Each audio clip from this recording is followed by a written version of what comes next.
What makes a team? How's a team built?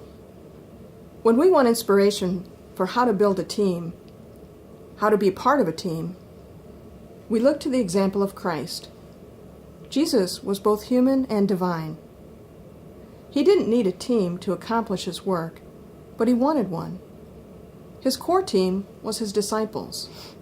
We can say Jesus chose that team, but the chosen became a team when they made the choice to be a team. Each person chosen had to personally decide if they were going to be part of the team. And remember, some left. But let's look at the disciple Philip. In John chapter 1, verse 43, we see how Philip became a disciple. All Jesus said to him was, "Follow me." We don't hear Philip's response, but we see his actions. What is important is that Philip accepted the invitation just as you accepted your calling here at OSF. Philip accepted that choice not once, but every day. All the disciples did, and some days that was a hard choice to make. Do you, as an OSF nurse, ever feel like you're fighting a losing battle? A patient who isn't choosing to let you help them, or let you help them help themselves? Maybe it's pulling that extra shift again to make sure our patients are cared for, even though you're missing another soccer game. Sometimes discipleship, staying on the team and having your mission partners back, is a heavy sacrifice, one that makes you bleed a little. We find an example in Jesus of the kind of leader he was, the accountability he had in his leadership role.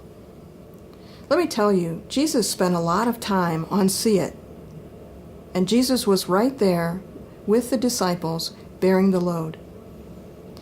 Jesus didn't tell anyone to do anything that he hadn't done himself.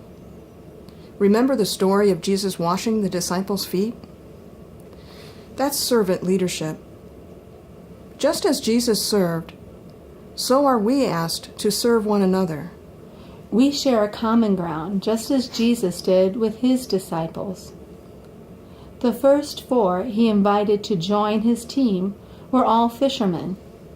They spoke the same language and understood each other. They had the same values and goals. The team you're part of has the same advantage. Nurses speak the same language and share the same goals, lead with the same heart. There still can be conflict, and the disciples had that too, but if we keep our focus on our shared goals, our personal accountability, and our patience, we will achieve our C2 culture, even when that interdisciplinary team of tax collectors and zealots join us in the care. Are you looking to your leader right now to keep building your team? Do you want to be part of a team as strong as the disciples? We look again to the model that Jesus built. He spent time with each of his disciples, mentoring and teaching. But then he sent them on their way.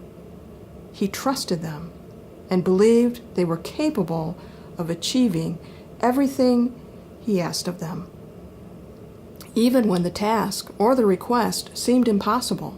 Trust in your own abilities to embrace decisions and align priorities for the best outcomes for your patients. But like the disciples, you weren't built to carry the load yourself. Jesus sent the disciples out in pairs or groups. Like them, we don't work alone. We have each other's back. When you carry the load yourself, it becomes too heavy too quickly. When you share the load with someone else, not only are you helping to build your team, you're honoring that person's talents and skills. You're showing leadership and trust. And you have the greatest motivation of all to work together, the promise we made to serve our patients in the Spirit of Christ. The disciples were called by Jesus to follow me. In doing so, they were transformed from their everyday selves into servant leaders. They in turn transformed others, one by one, with the same Spirit of Christ, just as you, as nurses, each day transform the lives of those you serve. So does all of OSF come together in transforming healthcare to improve lives in our communities. They, in turn, transformed others one by one with the same Spirit of Christ. Just as you, as nurses, each day transform the lives of those you serve, so does all of OSF come together in transforming healthcare to improve lives in our communities. We ask each of you to take a minute before the day is out to reflect on your team, your accountability to helping build that team, the struggles you are facing, and the transformation your team is enabling.